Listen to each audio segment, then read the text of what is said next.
Näitä räppirapat butcher tuolta, et mistä sä oot niinku lähtenyt tähän koko sotkuun.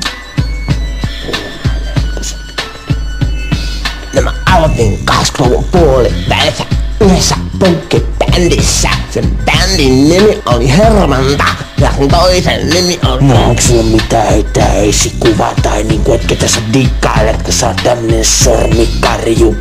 Et sä voisit niinku läpätä jotain. Mun idoli on tietysti MC Nikki, koska sillä on housussa kauheekki. Tää on todella kova, tää on tosi kova riimi. Mä muutin Hesaan Mikkelistä, tytöt ne tykkää mun kikkelistä. Mulla oli vaikeeta koulussa, mutta vielä vaikeampaa on Oulussa. Räppi se on mun rattoni, se hattu se on mun kattoni. Mopolla päivisin huristelen ja iltaisin tyttöjä puristelen.